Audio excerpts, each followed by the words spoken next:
entonces, sí. Se encarnó en María la Virgen. Ella engendró, pero de Dios mismo, el Espíritu Santo. No pueden seguir negando eso porque se están condenando terriblemente. Están no solo judaizando, sino condenándose peor aún que los que traicionaron al Señor cuando Él estuvo en vida aquí. Tengan en cuenta eso. Pues hablaremos de Jesús, sí. Y la redención, y lo que a Él le costó la salvación, lograr la salvación del hombre y la redención y la restauración de todas las cosas. De todas las cosas. Esto es lo que tendrían que estar explicando casi todos los domingos. Y esto, lo que Jesús sufrió. Sí, Jesús sufrió, claro, la redención le costó, ¿no? Muchas personas piensan, muchos creyentes piensan, la mayoría piensa que la redención, que obró Jesús, después de todo no fue una cosa tan difícil, ¿no? Eso de que sudó sangre, de que lo flagelaron, de que sufrió mucho en la cruz y todo eso, y allí vemos a Jesús sufriendo y sudando como grandes gotas de sangre. Aquello no era una caricatura, era sangre. Muy bien, son las horas finales del Señor en este mundo, en su vida. ¿Y qué pasa con el Señor en ese momento? Que busca la manera de escapar. Sí, el Señor buscó la manera de escapar de aquella hora. ¿Por qué? Porque era muy difícil para Él. Satanás le atacó y así millones de demonios estuvieron presentes allí en aquel huerto, haciéndole sentir al Señor el horror de las cosas que iba el Señor a experimentar, al momento, a las situaciones y a la condición por la que tendría que atravesar.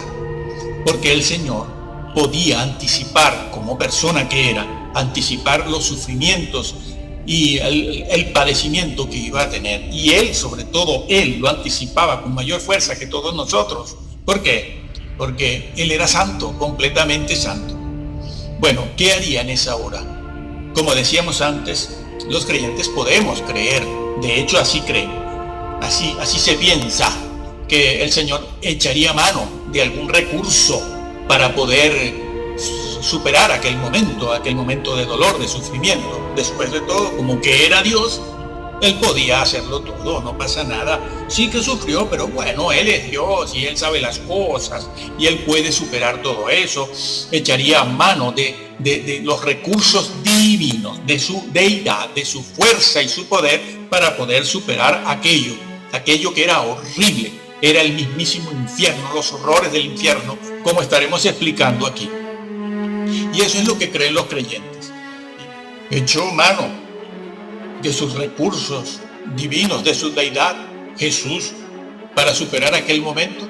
No pudo hacerlo. No pudo recurrir a su poder divino, a su deidad, para poder mitigar, para poder superar aquellos momentos difíciles que nadie en esta tierra todavía ha pasado por regreso. Cuando a Jesús comenzaron a acercársele los momentos difíciles de la traición, el juicio, el interrogatorio que le hicieron Caifás, Anás y toda la clase sacerdotal espiritual. Cuando Jesús ve que se le acerca el escarnio, la burla, el dolor físico, el calvario, los momentos de terror,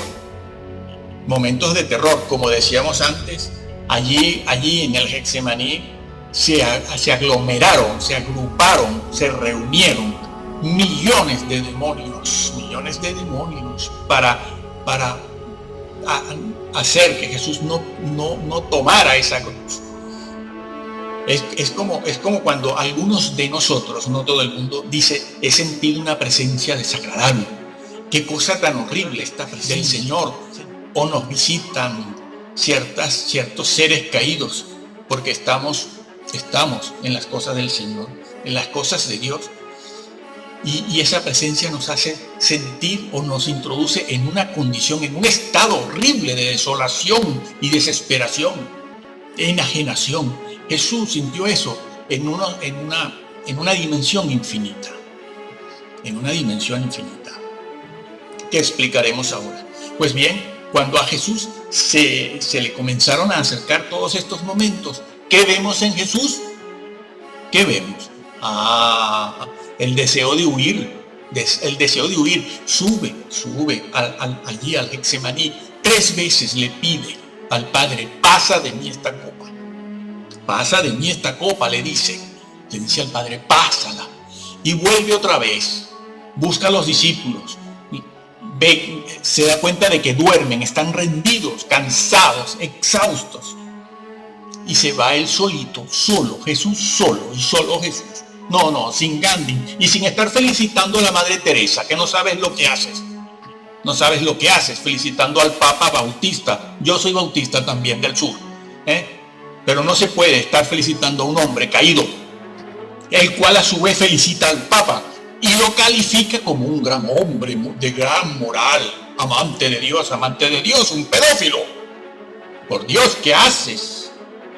Regresamos y decimos que Jesús fue 3 veces al Padre. 3 veces pidió lo mismo. Nunca Jesús había hecho una cosa así. Nunca.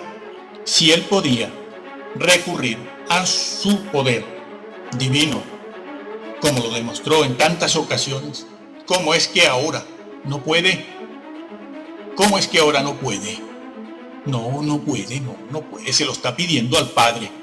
Él, que siempre le había pedido tantas cosas al Padre, como cuando multiplicó los panes, para dar de comer a la gente, a los que le escuchaban, no los que bailaban, no, los que le escuchaban.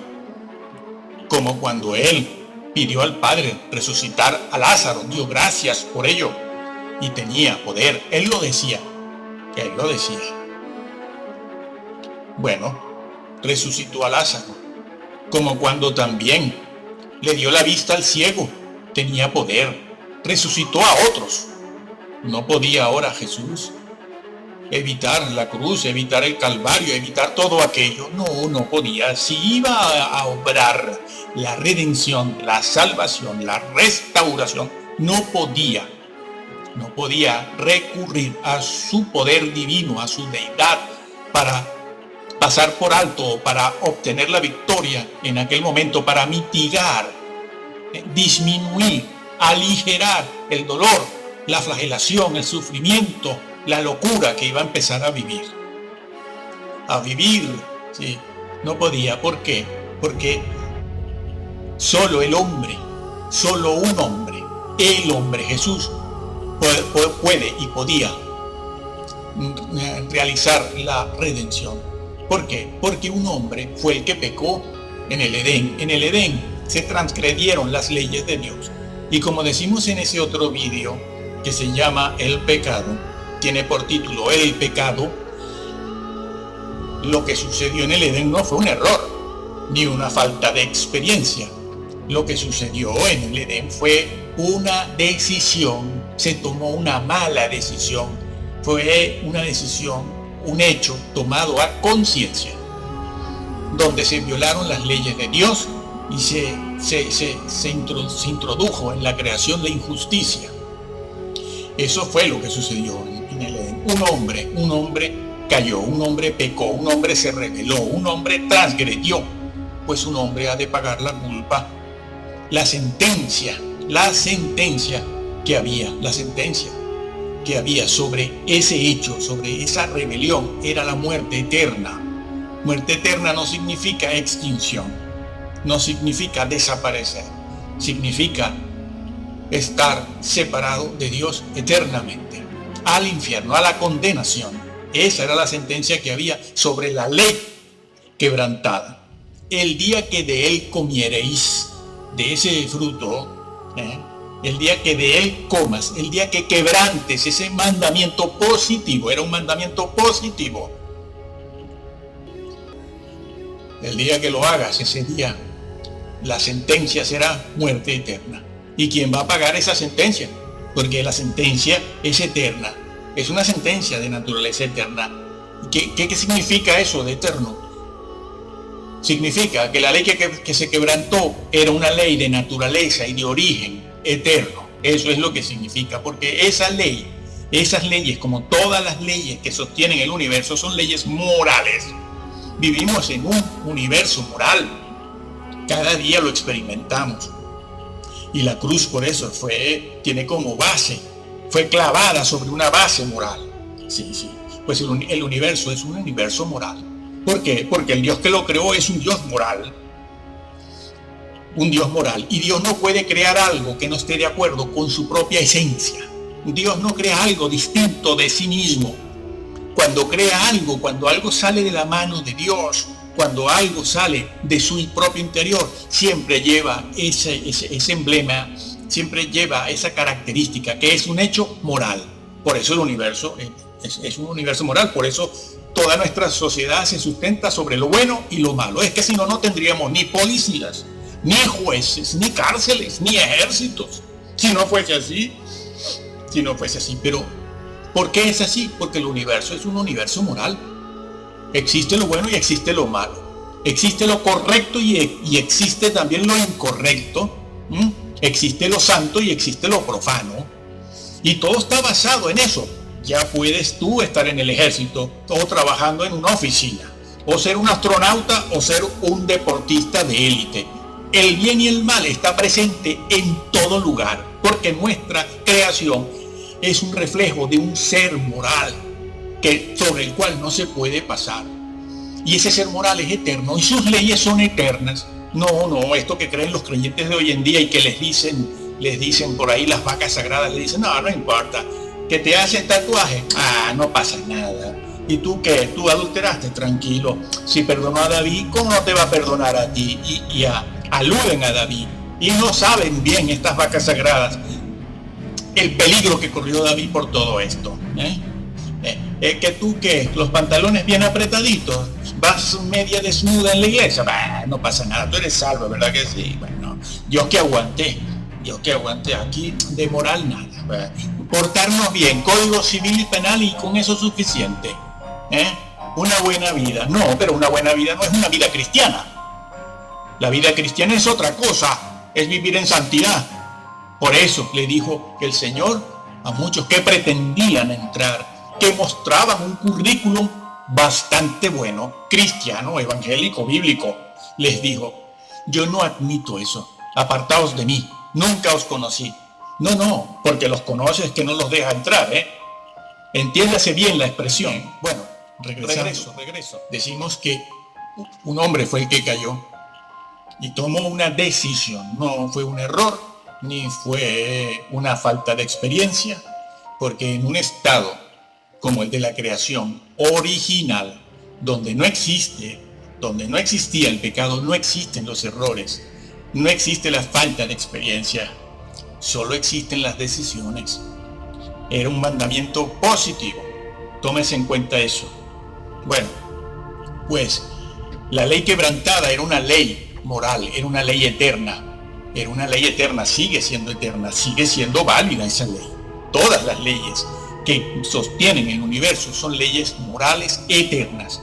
Se ha quebrantado una ley eterna porque es el reflejo de un ser eterno e infinito. Por lo tanto, la sentencia, que es lo que tratamos de explicar en este momento, era una sentencia de naturaleza eterna. Cuando el Señor dijo, de cierto morirás. La sentencia a la ley quebrantada era también eterna. ¿Quién puede pagar eso? ¿Quién lo paga? ¿Qué hombre? ¿Qué hombre tiene la condición física, mental, espiritual para pagar una sentencia eterna? Ninguno, hombre, ninguno. No me estén sacando ahora a estos señores que tienen que dedicarse a la labor teológica, que es la primera responsabilidad de un hombre de Dios. Conocer a Dios, al Dios que predica. Bueno, así pues, que la ley quebrantada era una ley moral, una ley eterna, y por lo tanto, eso tenía que ser pagado. ¿Quién paga la sentencia? ¿Quién la paga? ¿Quién? A ver, ¿quién? Dios mismo. No, la sentencia recayó sobre un hombre de carne y hueso, con sangre, y ha de pagarlo un hombre también. Esa sentencia ha de pagarla un hombre de carne y hueso, no Dios. Dios no ha quebrantado ninguna ley. Por lo tanto, Jesús, como dice y enseña, por ejemplo, Hebreos Hebreos, el libro de Hebreos, capítulo 4 y 5, 6 y 7, bueno, todo el libro de Hebreos. Como se enseña, el Redentor tenía que ser un hombre también. El que tenía que pagar la sentencia era un hombre de carne y hueso. Puro hombre, hombre puro, purito hombre, sin echar mano de recursos divinos, porque entonces la redención no la está obrando un hombre, la está obrando un Dios. Es decir, que Jesús tendría que ser una mezcla, un híbrido entre Dios y hombre. No, Jesús no era un híbrido, era perfecto hombre por un lado, por un costado, y por otro era perfecto Dios, sin mezcla alguna. Y quien está en el Getsemaní en ese momento es un hombre, y quien tiene que hacerle y darle la cara al diablo y hacerle frente a la situación, él tiene que ser un hombre, sin echar mano de los recursos divinos. Por eso sudó sangre, con todos esos demonios presentes allí. El infierno estaba allí, tratando de evitar que él fuera a la cruz. Por eso el Señor que siempre había pedido al Padre: Padre, dame esto, Padre, dame lo otro, Padre, dame los panes, Padre, resucita a Lázaro, Padre, resucita al hijo de la viuda de Naín, Padre, esta agua en vino, Padre. El Padre siempre le había oído, el Padre siempre le había escuchado. El Padre que había dicho en 2 ocasiones: este es mi Hijo amado. No, los curas no inventaron eso. A ver, mesiánicos, eso no es mitología griega.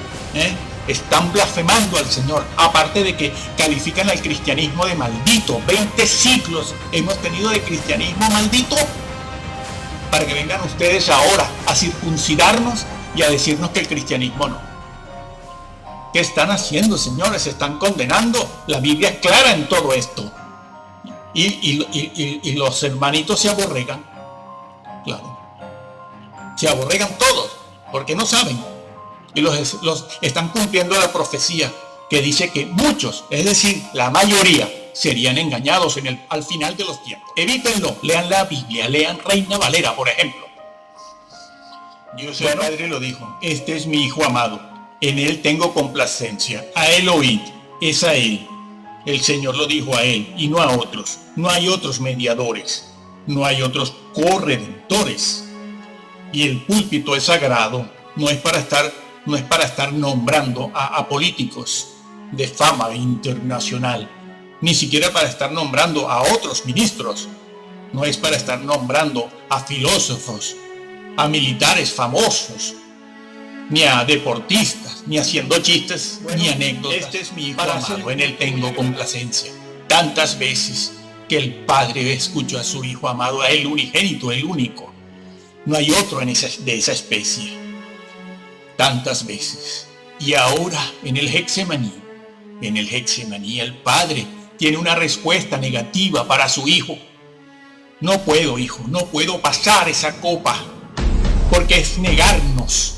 Sería negarnos a nosotros mismos, porque la ley quebrantada es un reflejo de mi esencia. No es una ley puesta ahí, dejada a su suerte. No, soy yo mismo. Por cierto, que el universo no está formado por leyes que han sido abandonadas y dejadas ahí. Esas leyes necesitan que sean mantenidas. Es Dios quien las mantiene. Esas leyes están puestas, creadas y puestas, pero alguien las tiene que mantener, porque si no, no funcionan. Como no funciona nuestro organismo si no lo alimentamos. Una respuesta negativa tiene el Padre para su Hijo. No se puede.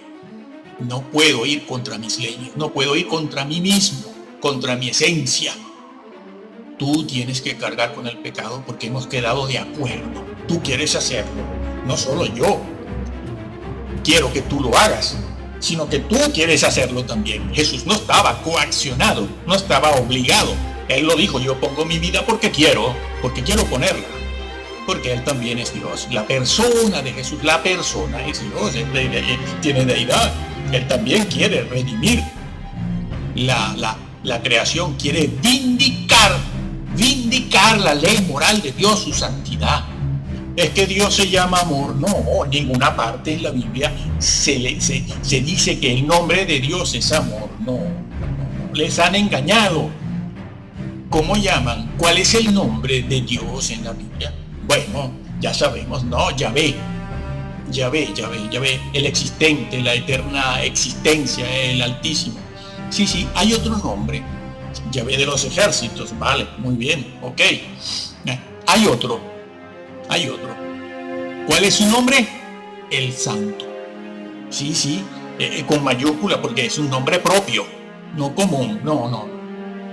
A Dios se le llama el Santo. ¿Y qué más se dice? Que habita en amor. No dice eso la Biblia. Dice que habita en santidad. ¿Saben que la santidad es el atributo supremo? Porque no podemos ir contra mí. Hay algo que Dios no puede hacer. Hay algo que Dios no puede hacer. Es ir contra su propia ley. No puede ir contra su propia santidad. No puede. En Dios pesa tanto su amor como su santidad. En Dios todos los atributos de Dios, que son muchos más de los que están registrados en la Biblia, que son unos cuantos ya, todos sus atributos pesan lo mismo, tienen el mismo calibre, la misma magnitud, todos sus atributos tienen el mismo alcance, la misma repercusión. Pesa tanto su amor como su santidad, como su justicia, como su bondad, como su benignidad, como su templanza, etcétera, etcétera. Pesan todos igual. Dios no es solo amor, es santo. De su santidad se desprende su rectitud y de ella se desprende su justicia. Claro, esto no les gusta, no, porque esto me tendría que quitar los tatuajes. Sí. Tendría que dejar de beber, sí. Tendría que quitarme estos pantalones, sí. Tendría que peinarme como un hombre. Me tendría que vestir como un hombre. Sí. Y así. Y tendría que quitarme este pecadito. Y tendría que hacer algunas otras reformas. Tendría que dejar de ver a los Simpsons. Tendría que dejar de ver al Harry Potter. Tendría que cortar con la televisión, el televisor, con estos programas. Tendría que cortar con estos que van alabando al Papa, al Buda, a todos los demás, y ser una persona como antiguamente eran los creyentes verdaderos, como eran antiguamente, desde hace 200, 300 años hacia atrás. Sí. Bien. Dios no puede divorciar su amor de su justicia. No puede. Tú, Jesús, hijo mío, y mi hijo amado, hablando del Padre, tienes que ir, tienes que hacerlo, tienes que vivificar en el Edén. En el Edén, cuando el hombre pecó, no se volvió bruto. No, él sabía fabricar instrumentos musicales. Sí. Allí mismo, en el mismo Edén, casi, en la puerta del Edén. Fabricaban instrumentos musicales, fabricaban casas, artefactos, llegaron a construir también materiales de guerra. Todo eran muy inteligentes, sí, mucho, como hoy en día, muy inteligentes. Pero, ¿qué fue lo que se perdió en el Edén? La justicia. Y Jesús vino primero a cumplir esa justicia. Un hombre, cuando él cumplió la ley, nadie diga, ni les hagan creer a usted que él la cumple como Dios, porque como es Dios, es perfecto, él puede cumplirla. No, la cumplió como hombre, Dios mío. Sí, en eso consiste la redención. Un hombre perfecto tenía que pagar la sentencia. La sentencia no la podíamos pagar ninguno de nosotros, porque no somos perfectos en ningún sentido, ni física, ni moral, ni mental, ni espiritualmente. Tenía que pagar la sentencia un hombre perfecto, físicamente, moralmente, mentalmente, espiritualmente. ¿Dónde estaba ese hombre? Tenía que venir de otro lugar, pero ser verdadero hombre. La misma genética nuestra, el mismo ADN humano. Jesús, el Hijo de Dios. Él era perfecto. Él sí podía pagar, vindicar esa sentencia que, como hemos dicho, era eterna también, para siempre. El infierno, para siempre. La condenación, para siempre. ¿Te has dado cuenta? Se habla de este Jesús en el púlpito Se le alaba y se le adora en el púlpito. Lo están haciendo. Sí, sí, sí. Hablan de eso, ¿no? O pasan más tiempo desestresándose. Yo vengo para que el Señor Jesús fue como hombre, solo. Como hombre tuvo que enfrentar toda la oposición que tenía por delante y el Getsemaní. Porque un hombre tenía que pagar la sentencia. Un hombre tenía que ser el redentor. Un hombre de carne y hueso, tal cual como tú y como yo. Sin recurrir a la fuerza de su deidad, al poder divino. No pudo, porque entonces no está obrando. No es un hombre el que obra la redención, y tenía que ser un hombre el que redimiera a la humanidad. Bueno, no se puede divorciar. Otra vez, no se puede divorciar la justicia del amor. Dios ama, de tal manera amó, pero alguien tenía que pagar. Bueno, pues tu hijo, que es perfecto, porque nosotros no podemos. No podemos. Somos basura, somos inmundicia. Somos inmundicia. Así que Él vino a vindicar la justicia quebrantada por nosotros. Y quiero hacer una aclaratoria también aquí, porque hay quienes piensan que esto del dolor físico de Jesús, eso, el dolor físico, no pasa nada, Jesús es muy fuerte. Bueno, ciertamente lo era. No ha habido otro hombre como Él, de fuerte y con una fortaleza fuera de toda medida. Porque sí, es que ese hombrecito fue engendrado por Dios. Esa humanidad fue engendrada por Dios. El espermatozoide era divino. Era divino, por decirlo así. Bueno, es que no es solo por decirlo, es que así fue. Ese era un hombre con una fortaleza única en todos los campos, en todos los campos. Bueno, por eso le tienen tantos celos. Decía que el dolor físico de Jesús fue real. No se puede aminorar, disminuir, disimular que Jesús sufrió físicamente lo indecible. Formaba parte del precio que tenía que pagar por la redención. Eso de que Jesús, bueno, físicamente nada, eso lo dicen personas que van leyendo libritos por aquí y libritos por allá. Pues bien, el dolor físico de Jesús fue una de las últimas armas que Satanás tenía para bajarlo de la cruz, ¿sabes? Así que no disminuyas. El dolor físico de Jesús era una de las armas importantes, porque Jesús era un hombre, sufrió en el alma, sufrió en su personalidad, sufrió en su espíritu, sufrió en su moral, sufrió físicamente, venció y vence, y seguirá venciendo en cualquier campo de batalla, sobre todo en el espiritual, que es el de la mente, el de las ideas, el de los pensamientos, que es el más difícil de todo, de todos los campos de batallas que se puedan abrir, que tengamos abiertos. El mental es el más difícil. Piénsese que las enfermedades, sigue en psicología, las enfermedades mentales sabemos que no se curan. No se curan, se pueden tratar, pero no se curan. Te puedes curar una herida, pero las enfermedades mentales son bastante difíciles de tratar con ellas. Ningún otro hombre hubiera resistido aquella hora difícil combatiendo contra otro hombre. Hubiera resistido aquella difícil hora del Getsemaní, el juicio, la traición, la flagelación. Ninguno. Combatiendo contra el diablo. Nadie hubiera resistido eso, combatiendo contra el diablo, sin primero claudicar, física, moral, como espiritualmente. No habrá ningún ser jamás la fortaleza de Jesús para combatir contra todos los frentes abiertos, frentes de guerra abiertos simultáneamente, obteniendo además la victoria segura. No tendrá igual en toda la historia, no la puede tener, porque no hay un ser como Él. Es único y es un hombrecito, amigo. El rey de este universo es un hombre, sí. Y Él sufrió en una dimensión infinita, sí, infinita. Aquí aprovechamos para explicar eso. Jesús, la persona de Jesús es Dios. Cuando Jesús amaba, cuando Jesús perdonaba, cuando sentía compasión, cuando esos atributos de la persona de Jesús asomaban, afloraban, se veían, eran los atributos de una persona infinita.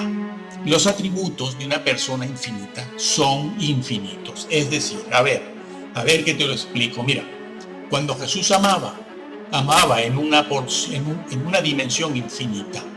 ¿Por qué? Porque Él no tiene amor. No tiene amor. Jesús es amor, es otra cosa.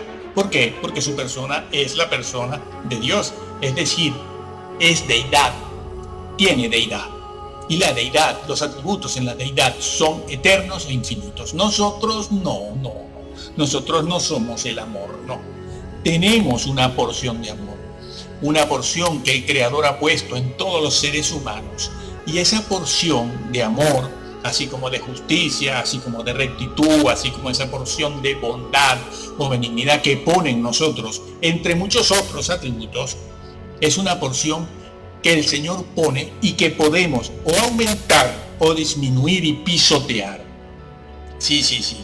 Son cosas naturales que Dios puso en nosotros, que las podemos cultivar, las podemos desarrollar o las podemos anular. Por eso hay gente que nosotros decimos que son buenas personas y otras personas que decimos que son malas.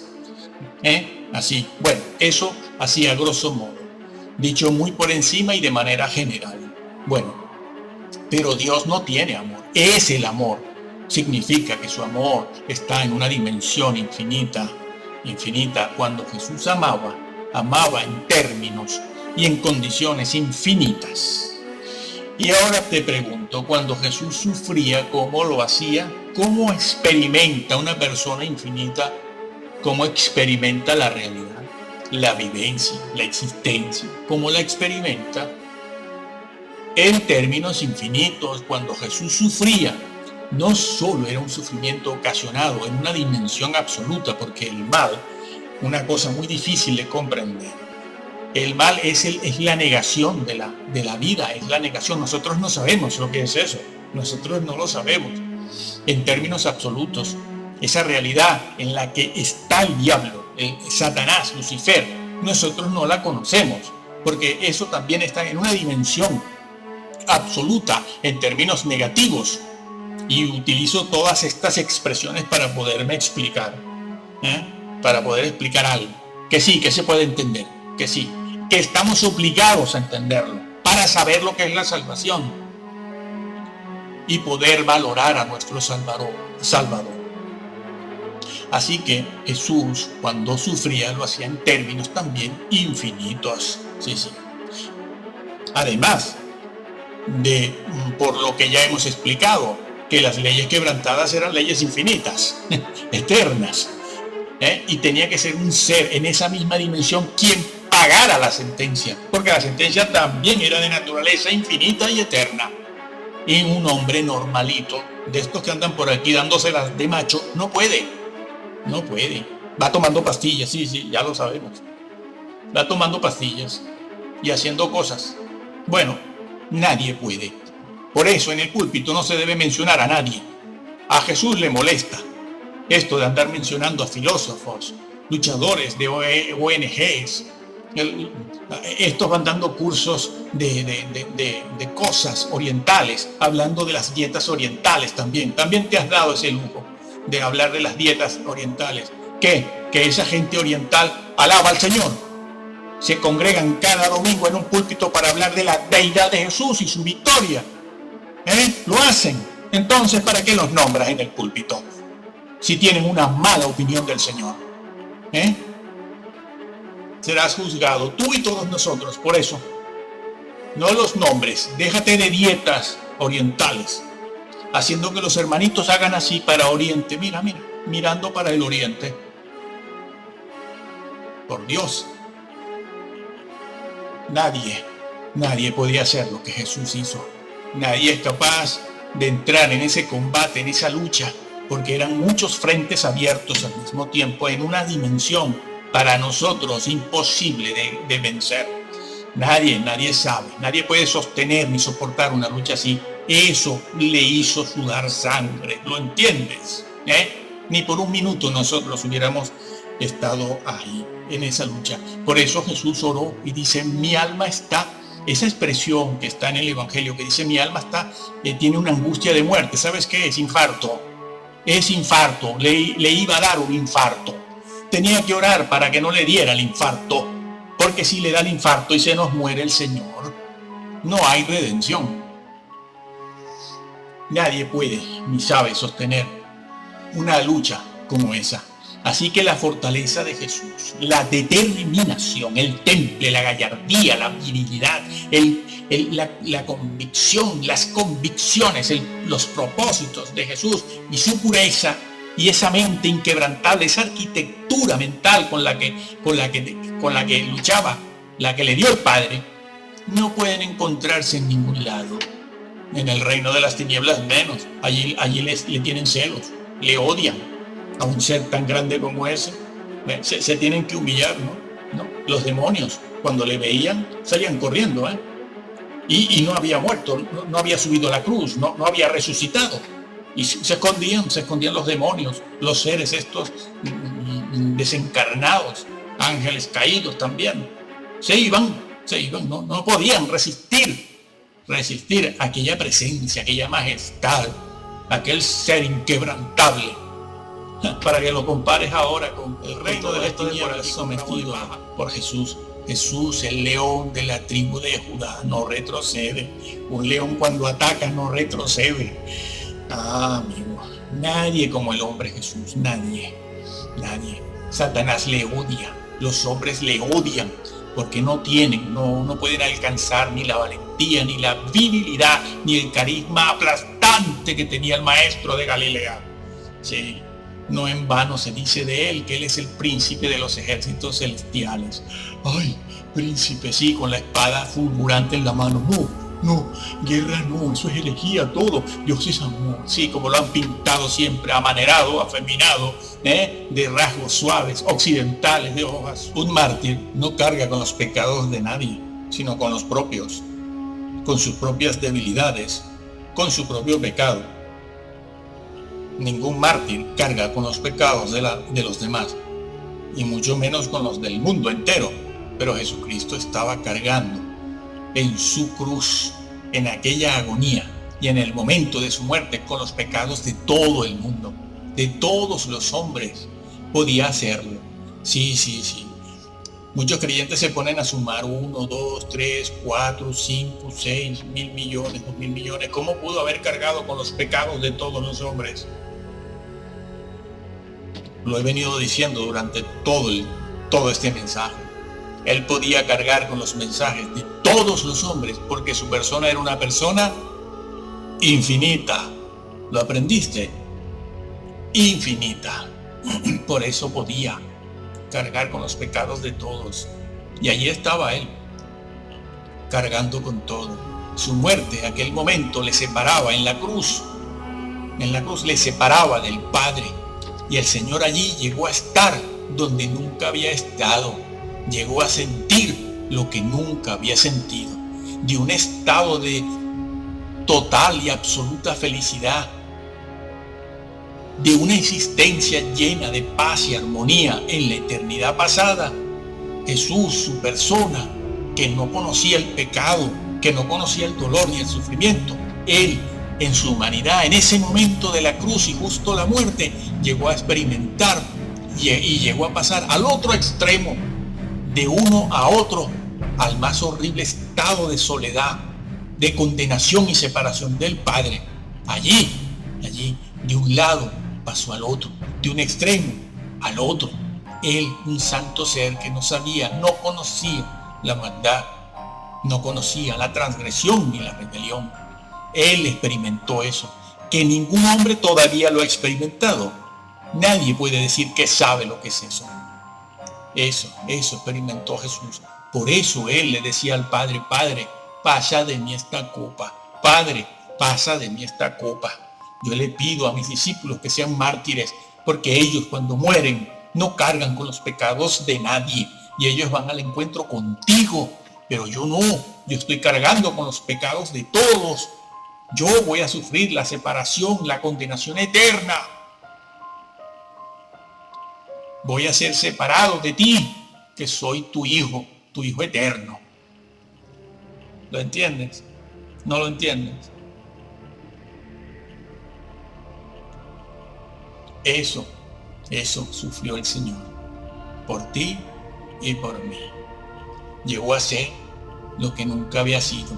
Llegó a estar donde nunca había estado. Llegó a ser lo que nunca había sido. ¿Lo entiendes? ¿Lo entiendes? Van a seguir hablando de los héroes humanos en el púlpito, comparando indirectamente, implícitamente a Jesús con estos orientales y orientalistas y estos papas cristianos y evangélicos, que incluso alaban a los mormones. ¿Qué están haciendo? Hablen de Jesús y solo Jesús. Cada día deberíamos levantarnos de la cama adorándolo, recordando todas estas cosas, porque pronto Él va a estar por aquí y en aquel día nada contará sino solo Jesús. Jesús solo, ¿sí? No va a contar nada, ni nuestro título universitario, ni nuestro título del seminario, ni nuestra riqueza, ni nuestra cuenta bancaria, ni el trabajo que tenemos, ni los hijos que tenemos. Nada contará. Todo va a pasar por fuego. Todo va a pasar por fuego. Todo va a ser juzgado. Como dice la Biblia, en aquel día solo contará Jesús. Habrá desesperación en muchos creyentes, en la mayoría.